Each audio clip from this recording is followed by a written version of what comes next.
Do you have a junk drawer? I heard this analogy the other day, and actually I was talking to somebody about it on a podcast interview, and it really hit. And then I shared it with my group coaching peeps, and it hit there as well. And so I want to bring that to you today. My group, the ladies that I group coach, were just like, oh my gosh, this makes so much sense. And it's such a great visual. So today we're going to be talking about junk drawers and how they apply to you and creating space in your life. Now, women have been conditioned to believe that we have to do it all and we have to carry it all. And think about this in form of your junk drawer. Like, we are shoving all of the things in there, first of all, just in case we need them. And secondly, because we need to hold space for all of the things. We need to hold space for all of the things that are in there. But the thing that happens with the junk drawer is then when you actually need something, you can't find it. And you're not actually sure if it's in there, and you're digging, and it's wasting your time and energy to kind of sort through all of these things that have been placed in there. And when life kind of like blows up, when we have this moment of like a transition in our life or a change or a shift, we are forced to kind of look in this junk drawer and be like, okay, what relationships do I have? What tools do I have to navigate this? What could be supportive for me right now? And sometimes, and often, what I feel is the best thing to do is we pull that junk drawer out and we just dump it on the counter.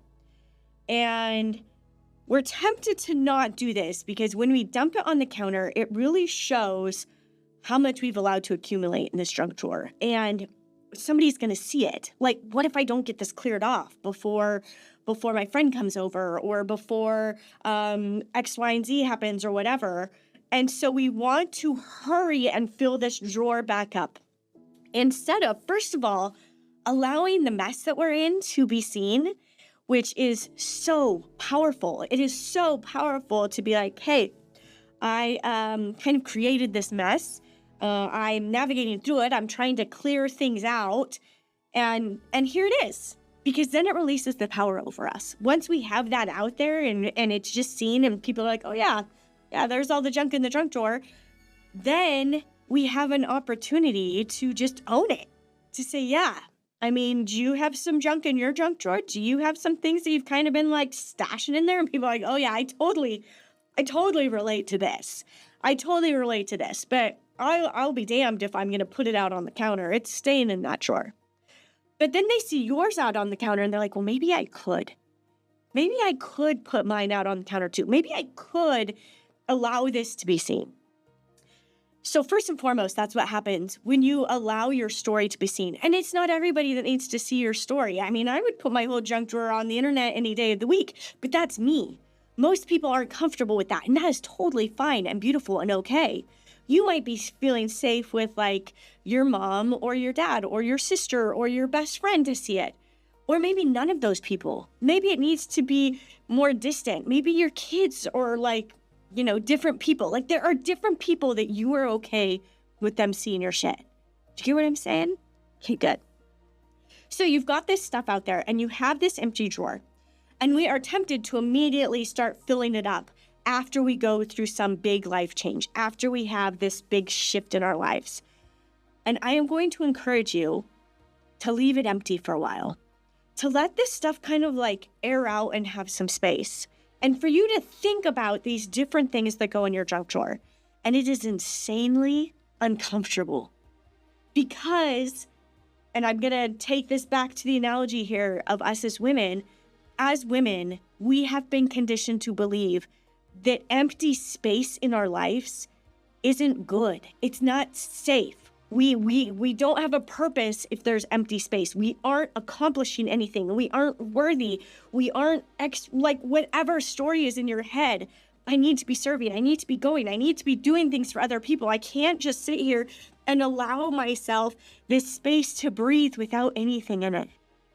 And there might be a couple essentials that have to stay in there. Maybe you have this job that needs to stay in there. Maybe you've got kids specifically that need to be in there, or a family member that you support, or something like that. But I would dare you to even leave all of those things out. Not like you're not going to keep showing up for your kids or you're not going to keep doing your job. But I want you to think about how you show up for those things. Are you going to just throw this back in there with everything that comes with it right now?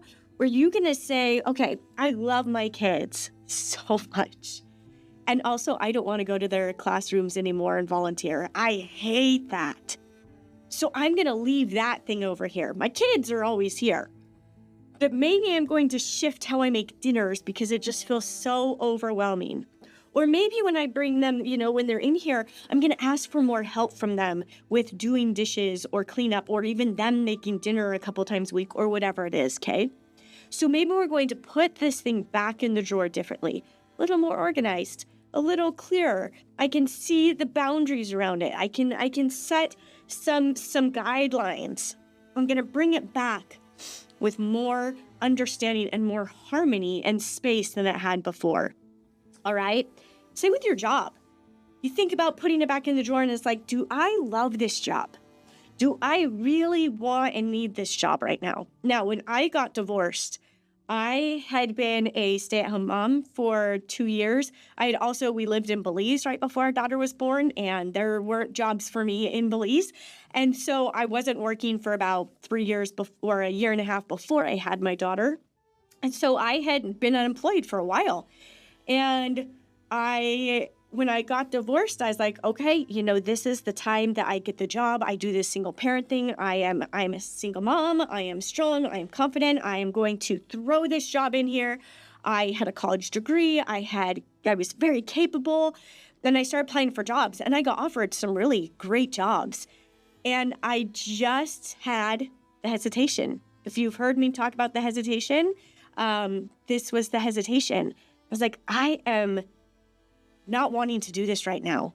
It doesn't make sense. I don't know why, but it doesn't feel good to put a job in the junk drawer to me. It doesn't feel good to open up this drawer. I don't even know if you guys can see this, and put the job back in here, okay? So I shut it, and I was like, I am going to turn down these jobs, and I'm going to figure something else out. Now, the whole time I was single, in between marriages, somehow I ended up with a rent-free place to stay. They were my own places to stay. They gave me a space to have comfort and peace and to be able to rebuild on my own and to be alone and to like build this life that felt good for me on my own. And that built a lot of confidence. And that just worked out because I put out there that this is what I was doing. I had a realtor that helped me out who was like, hey, I got you this money in the sale of your house that was totally unexpected, that went just to me. And she gave me $5,000 because she knew I was a single mom. Still gets me teary to this day. But that $5,000 I took and went straight in and paid my rent for the next 6 months. And I remember just feeling so grateful that that was covered. I went on food stamps because I knew I needed support. I worked at a restaurant 1 day a week, a lunch shift. I worked watering plants at a hotel, and I was a seamstress out of my house. And those things allowed me to get by until I was emotionally ready to release them and let them go and be able to be more sufficient on my own. But because I took that intentional time of not putting the job in the drawer, I was able to have that space to myself to emotionally heal and be deeply connected to myself and my daughter and figure out who I was and what it looked like to be a single mom for me. Okay, did it make sense to anybody else? No. People were like, you should have a job. In fact, guys I dated all the time told me, you should have a job. Why aren't you working? And I'm like, I don't want a job. I need to heal emotionally. I want to continue to be present for my daughter. That was my plan and intention, and I don't have to blow up my whole life at once. I can blow it up one thing at a time. I got a divorce. I will deal with the next thing when it comes. And you know what? As soon as they said that to me, I was like, you're out. I'm not asking you for money. I'm not asking you for anything. If you can't be okay with my choices and how I decide to live my life, then you've shown me who you are, and we're done. So it was a great way of eliminating guys, too. Anyway, we put things back into the drawer with intention. And there are things that as you are putting them back into the drawer of your life as you are filling this back up. And I like to think of it as junk drawer and release that. I don't like thinking of it as a junk drawer as we fill it back up. So if you have a good name of what we could call this junk drawer as we start intentionally filling it up with things we want and need in our life, please drop it below. Like, tell me in the comments. But we're going to put the relationships back in that matter, and we are going to put the tools back in that matter, and we are going to release those things that we're keeping for someday or that we might need, or, I'm going to just tuck this in my back pocket just because I've had it forever and it just feels comfortable. We're done with that because we want to embrace something that feels a little uncomfortable because we don't know how to have less. We don't know how to do less. Our nervous system is so hyper out of control and building all these things that we need to dump the drawer out and create the space to just let it be empty. And ideally, what you're probably going to find, as so many of the women that I work with do, and what I have found, is that you're going to enjoy being able to see and experience the things in this drawer instead of just having it a big mess of crap. You're going to have space to intentionally connect with the friends you want to connect with. And you're going to have space to see oh yeah, this is a tool that I love using to create joy and fun and safety in my life. And oh, I can actually see this thing now. And so I get to be present with it. I get to be more intentional with the things I am bringing back into my life. There are so many things that I released in my divorce that I will never bring back, that I donated or threw in the trash or burned. You can think of them in all of these ways as you are navigating a big transition in your life. And then there were so many things when we hit COVID that really made me realize, oh, these are things I don't want to bring back into my life. I thought I would miss them during COVID, and I don't. I feel some relief. There were other things I missed intensely, and those were the things that I focused on bringing back into my life. And so we have these moments in life to decide what goes back into the drawer. What is it that I'm going to put in there? And I want you, as you do this, to do it with this idea of intentionality and to trust the hesitation of when you pull this one thing to bring back into your life, are you this doesn't feel great. I'm going to leave it on the counter a little bit longer. I'm going to trust this hesitation that I'm feeling to bring it back in. I'm either going to leave it on the counter or I'm going to make the decision to get rid of it and just see how that feels, okay? And if I need to, I'll go buy a new one. If I need to, I'll go find a new relationship, a new friendship. But right now, I don't want that in my life. Stop trying to fill everything back up as one little space opens up in your junk drawer. Allow it to be seen.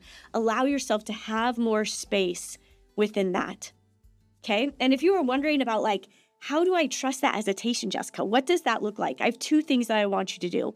First and foremost, go pick up or go take the Should Score quiz.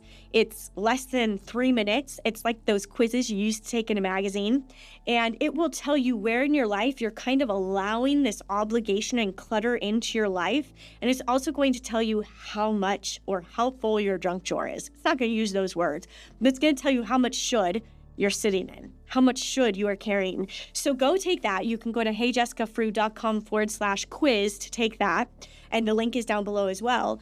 And then also, I would encourage you to go listen. I had a brain fart right there. Where am I encouraging you to go? Go listen to this next video that is all about trusting that hesitation and how we can do that and why we want to do that. And how waiting for proof of what we want, what proof of why this hesitation is best for us is costing you. You can go click right here to check that out.